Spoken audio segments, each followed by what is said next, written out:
My fellow FIers, if you utilize ACA tax credits, you're going to want to listen to this. It's important to act now. And normally we like these things to be evergreen. And here in September 2025, that's normally what we do. But this is a call out to everybody. It's a congressional call out. Time to take action. My fellow FIers, welcome back to another episode of Retirement Police Most Wanted.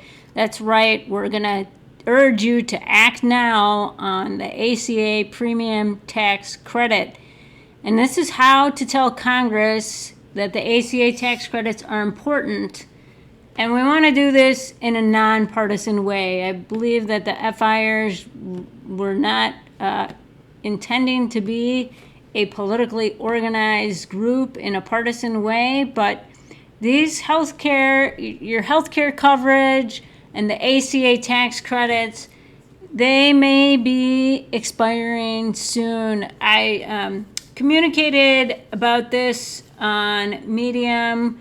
You'll find HouFIni over there under the authorship of Fiftynine, all one word, Fiftynine.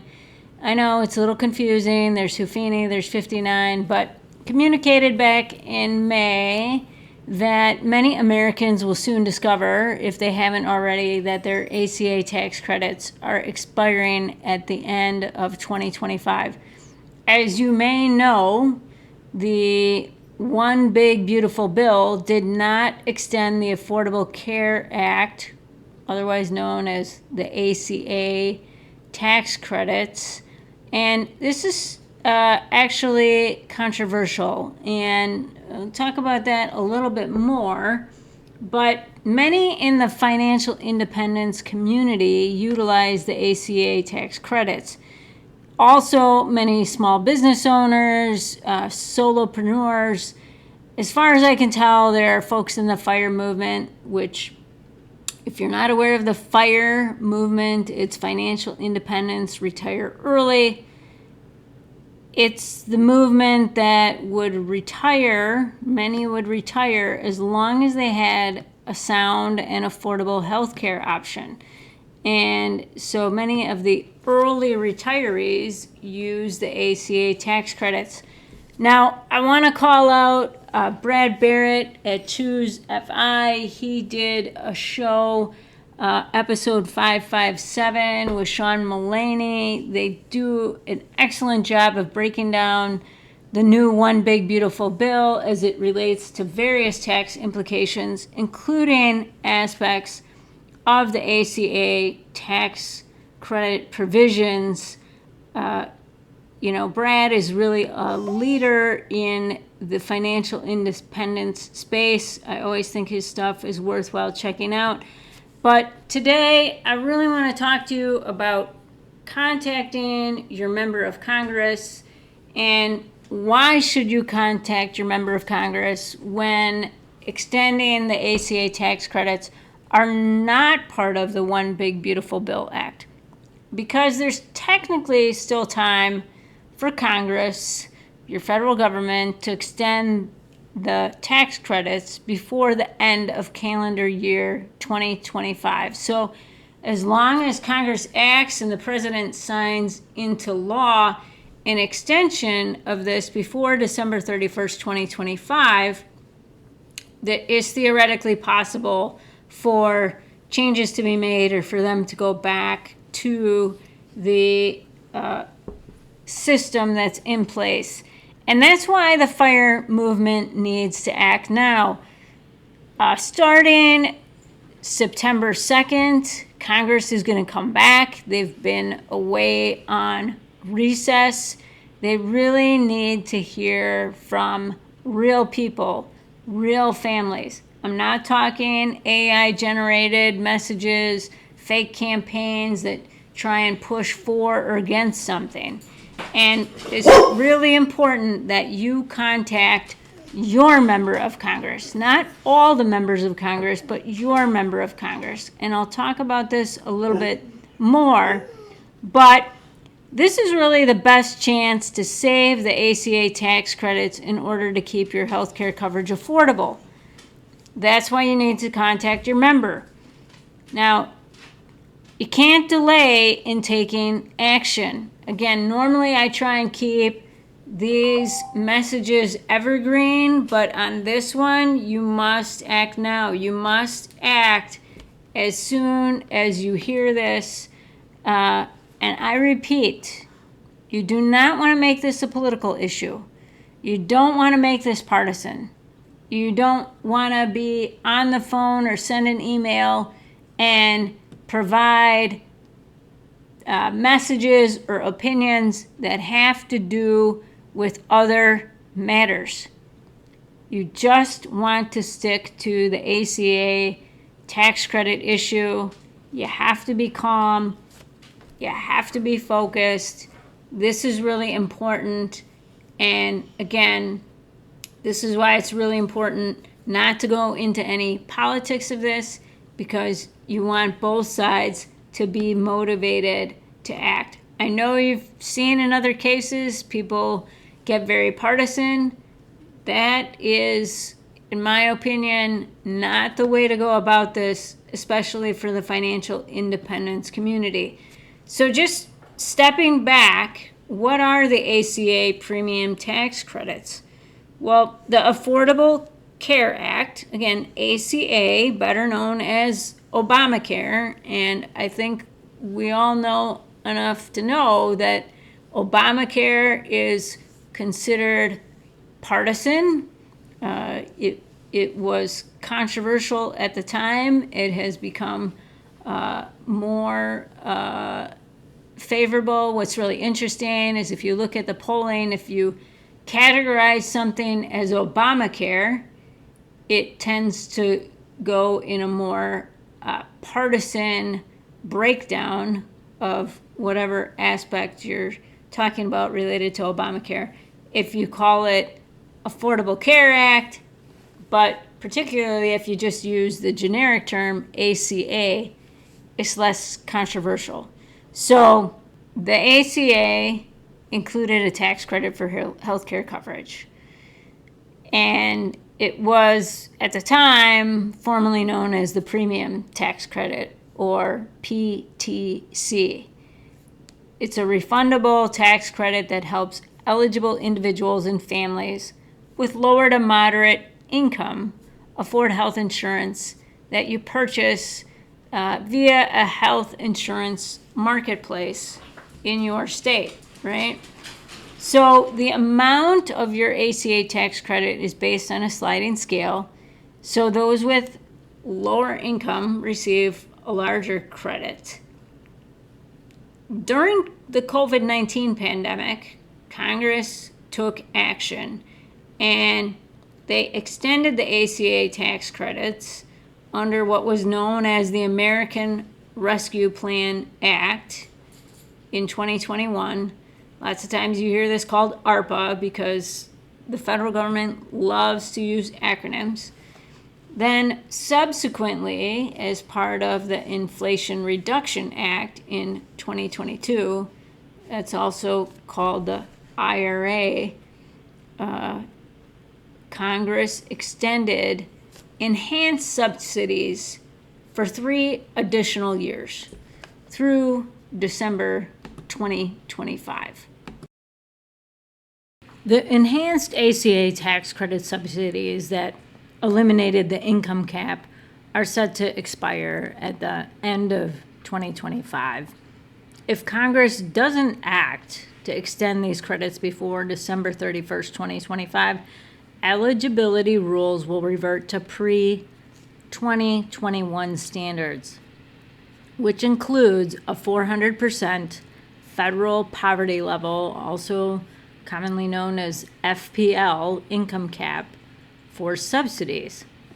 And this could lead to significantly higher premiums for many marketplace enrollees, including individuals and families in the FIRE movement. There's already a prediction that you're going to have massive increases for healthcare going into 2026, and that the marketplace can't really adjust fast enough to deal with the fact that this extension is not happening. So things are very unpredictable. This is a highly controversial provision, which is why normally, again, HouFIni doesn't do time-sensitive things, but it's really the time to act and to weigh in right now. So basically, Congress designed the tax credit to cap the amount of individuals and families spend on a benchmark plan to a certain percentage of your income and a way to lower health insurance premiums. Now, why is September 2025 key for acting? Here's a dirty little secret. Congress does not act until they absolutely must do so. And under the federal fiscal year, which runs from October 1st to September 30th, that is the annual timeline, Congress will need to make some serious decisions by September 30th. If Congress does not pass a new budget, the federal government shuts down. Now, Congress may pass something called a continuing resolution. In the industry, this is known as a CR for short, to continue budget operations for as little as a few days. It could go as long as the entire next fiscal year, the 26th fiscal year. It could go until November or December of 2025. But it's growing to be an issue, these ACA subsidies, that may be a part of a deal, but they need to hear from people. So sometimes CRs include specific provisions like extending tax policies or other provisions. In this case, a CR, budget bill, or something known as reconciliation bills, which was the mechanism that was used for One Big Beautiful Bill Act. Now they're calling it something else because they realized that One Big Beautiful Bill is not really selling to people. Again, it's a little bit like calling something Affordable Care Act versus Obamacare in polling, right? As I mentioned before, using the term Affordable Care Act polls better. So Congress could extend the ACA Premium Tax Credits if they agree to do so. So how can you contact your members of Congress? You can call your congressman or congresswoman by searching the U.S. House of Representatives page. If you go to www.house, and that's just like it sounds, HOUSE.gov, so .gov. On there, it'll say find my representatives, and if you type in your zip code or where you live, it will direct you to your specific member of Congress. You have one member in the House of Representatives, and then you have two senators. Each state has two senators, and you can contact and figure out who your senators are, again, by going to www.senate, senate.gov, so .gov, and it will give you, if you look up by your state, you can find your senators. So I would encourage you to call the number. Be sure to contact both your representative and your senators. And there's multiple options for contacting your members of Congress. So I would encourage you to use, calling. If you go to the homepage for your member of Congress, it usually has a contact page, and then it allows you to email them. I would encourage you to do that as well. So here's the thing. I'm going to give you a call script when you call your member of Congress. You can also find this call script if you go to medium.com, and I write under the name of Fiftynine, all one word, Fiftynine. And if you type in and search for an article called Act Now, ACA Premium Tax Credit, how to tell Congress ACA tax credits are important in a nonpartisan way, you will find this article, you will find this script. So it's really important. You may get a phone line ringing forever. You may get an answering service that tells you to call back. Sometimes it allows you to leave a message. It's very frustrating and inefficient. That's why I encourage you to use all the different ways to do this. If you get a live person or an answering machine that allows you to leave a message, I would strongly encourage you to please be polite, efficient, and direct. So here's the call script I would suggest. Hello, my name is, and then provide your full name, and I live at, and provide your full address. I am calling today to tell Representative X or Senator X or Senator Y that the ACA tax credits are important to me. Please do not let the ACA tax credits expire as I utilize the credits to pay for my health care coverage. My health care coverage is very important. As a taxpayer and a voter, the ACA tax credits help me offset some of the costs of my health care coverage. And then you can ask, do you need me to repeat my name and address? And then you repeat your name and address, and thank you. It's as simple as that. The other thing I would say is, like, if you're going to call, or maybe you're going to use snail mail, but there's not a lot of time. You click on that contact option and you insert your message. And your message does not need to be long. It's really the volume of messages. And I know there's a lot of people in the FIRE movement why this is really important to get this out there. And it's important that there's a non-controversial tone and tenor, and that you're really just sticking to one message. So again, your email message can be as simple as Dear Representative and insert their name, or Dear Senator and insert their name, and just say, I'm writing to urge you to support extending the ACA tax credits for my health care coverage. Typically, I do not contact my member of Congress. However, my health care coverage is very important to me and my family. As a taxpayer and a voter, the ACA tax credits help me offset some of the costs of my health care coverage.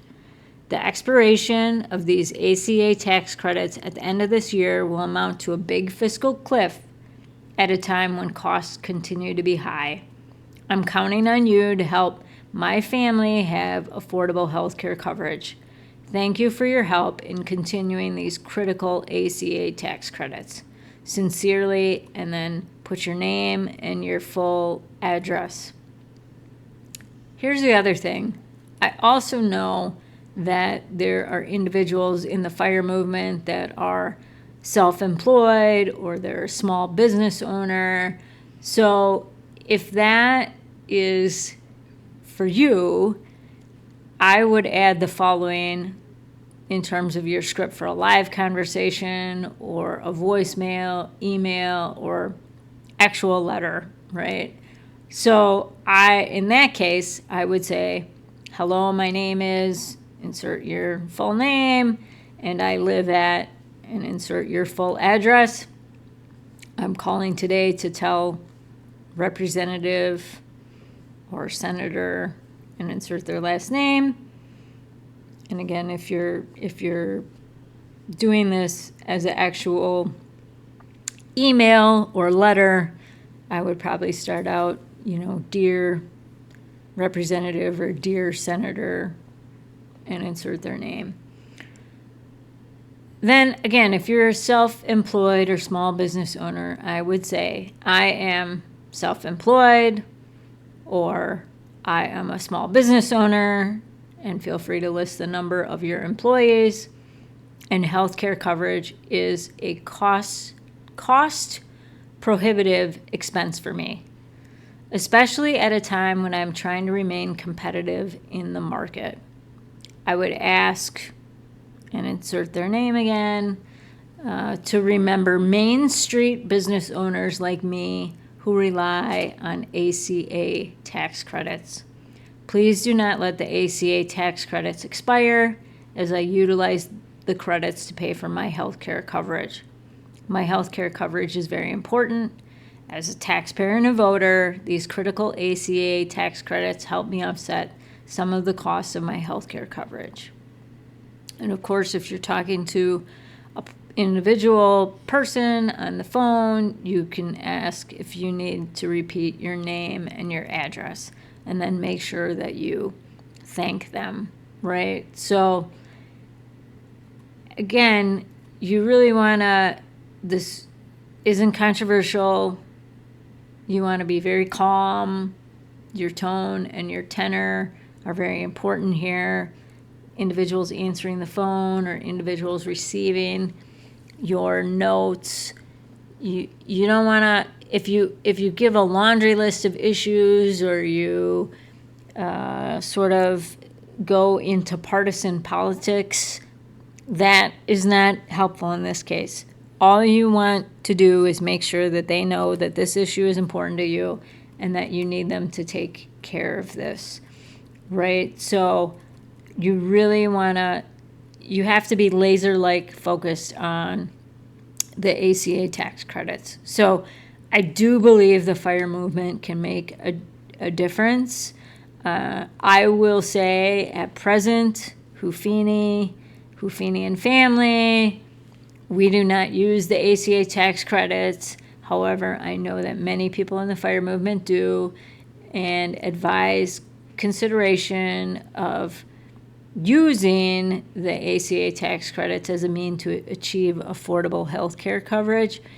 It's possible they're only going to extend this for 1 year, and if they extend it for 1 year, it still gives an opportunity to look at this issue again. I'm sure a lot of members of Congress would prefer to deal with this issue after the midterm elections in 2026. But again, this is a critical moment here in September. So if the FIRE movement is as big as I think it is, and it's willing to flex its muscle, and it hasn't, as far as I can tell, really been laser-like focused on getting involved in any political issues. And I don't want to make this political. This is a way for people who rely on the ACA tax credits to get involved and have their voices heard. Time and again, I've heard FIers include concerns about paying for health care coverage as part of their FI checklist. It is certainly on our FI checklist, and how we're going to manage health care moving forward is a big concern. Like, hitting our number is one thing, but then do you really have your number completely dialed in if the cost of healthcare coverage is going to go up in terms of double-digit percentages, and significant double-digit percentages every year for many years before you have access to Medicare coverage? So healthcare costs, without a doubt, will most certainly go up exponentially without the extension of the ACA tax credits. It's predicted where they're going to go. I have spoken personally to many people considering retirement, and the biggest factor beyond reaching their financial independence number or FI number is whether or not they have access to this affordable coverage. Some people, as I said, have achieved financial freedom on paper, but they work one more year or several more years because they just don't want to lose their health care, even if they can't absolutely stand their job. So why is it important to call your member of Congress? Your member of Congress is busy. Most members of Congress and their staff, they keep a running tab of the number of calls they receive each day on hot topics. This running tab of calls, letters, emails, etc. helps inform the member of Congress about what is really important to their constituents. That's why you got to be laser-like focused on this one issue. Typically, people calling a congressional office are upset about something, which is why I'm asking you, make sure that you're very polite. A lot of people will yell at people, and that doesn't help you in terms of the issue. You also want to some people will just call and say, I want them to vote yes, or I want them to vote no on something. Here's the trick. You want to make sure that your contact is included on that hot topic list for the day. Volume matters, not just for that one day, but a steady drumbeat of contacts. And again, the more they hear about this issue in September, the bigger deal it's going to be as it gets close to the end of the month and they need to decide what to do about this issue. So the other important thing is the member of Congress needs to know that you are really from their congressional district. If you're from Ohio, let's say, and you call the senators in New Jersey, your opinion is not going to resonate with them. You're definitely not going to get on the hot topic list.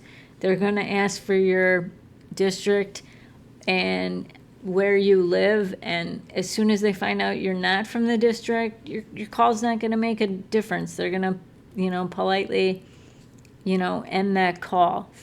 You also need to be authentic. Believe it or not, there are what they call frequent flyers in the congressional offices, people who contact their office nearly every day.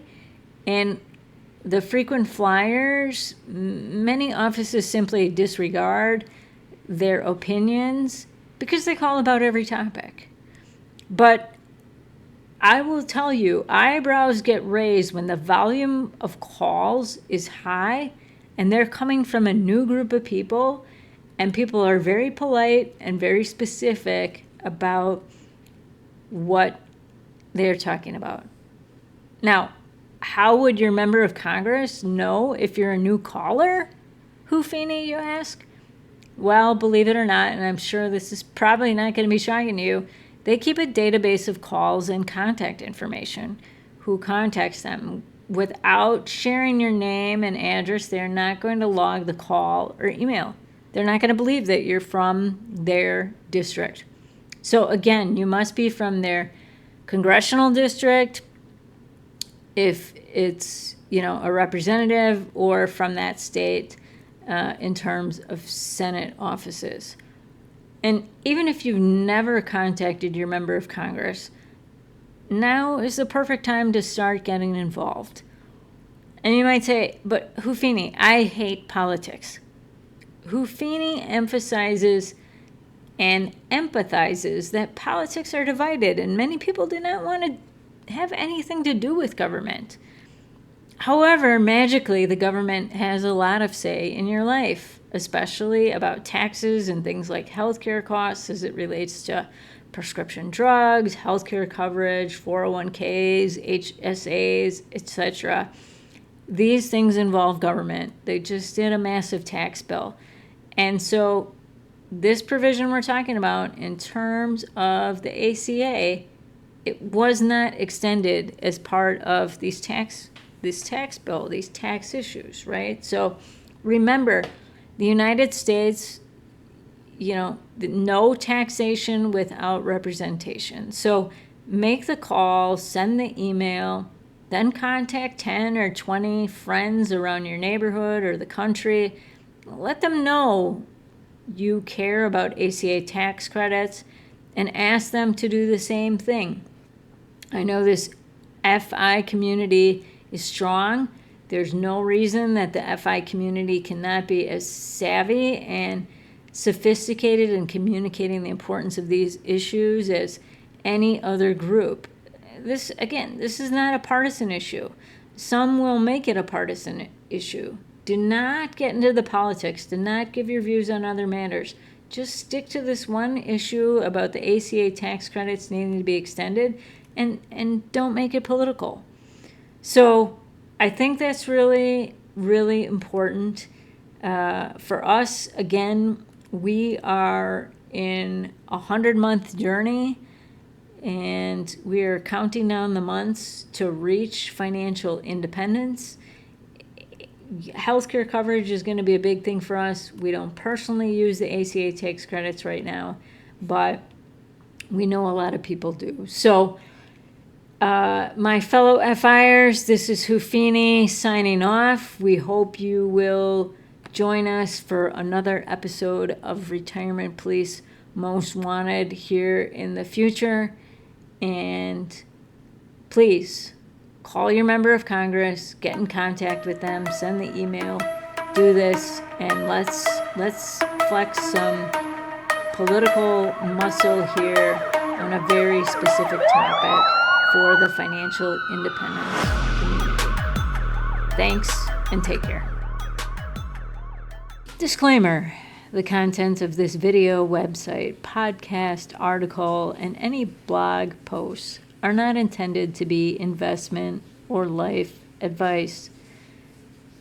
Watchers, listeners, readers should consult with their legal, financial, and accounting specialists and spiritual and or life coaches to provide insight on their personal and specific circumstances, as each situation is unique.